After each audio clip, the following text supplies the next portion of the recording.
आज 6 मे राजश्री हिंदू पदपातशाह छत्रपती शाहू महाराजांची आज पुण्यतिथी। त्यानिमित्ताने शाहू छत्रपतींच्या चरणी विनम्र अभिवादन।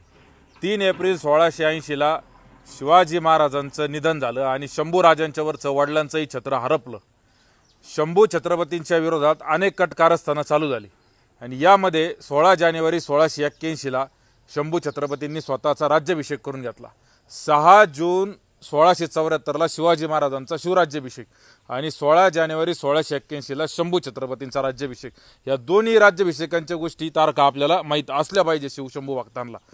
तर शंभू छत्रपतींनी राज्याभिषेक करून घेतला आणि शिवाजी महाराजांच्या इच्छेनुसार शंभूराजे त्या गादीवर बसले, हिंदवी स्वराज्याचे दुसरे छत्रपती झाले। शिवाजी महाराज म्हणायचे की हिंदवी स्वराज्यामध्ये माझ्या पश्चात हे हिंदवी स्वराज्याची दौलत सांभाळू शकणारा एकमेव व्यक्ती मला दिसतो आणि ते म्हणजे शंभूराजे।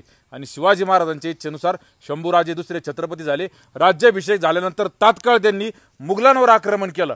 औरंगाबादच्या ताब्यातलं बुऱ्हाणपूर आणि औरंगाबाद या दोन्ही शहरांवर त्यांनी आक्रमण केलं। ज्या औरंगाबादच्या नामकरणमध्ये शिवप्रहारचा सिंह असा वाटा आहे, त्या ठिकाणी या दोन्ही शहरांवर आक्रमण करून शंभू छत्रपतींनी थेट मुघल सल्तनतीचा बादशाह औरंग्याला आव्हान दिलं आणि औरंग्याला हा पहिला तडाखा शंभू राजांचा बसला। त्यालाही कळून चुकलं शंभूराजे काय चीज आहे। जय शंभूराजे।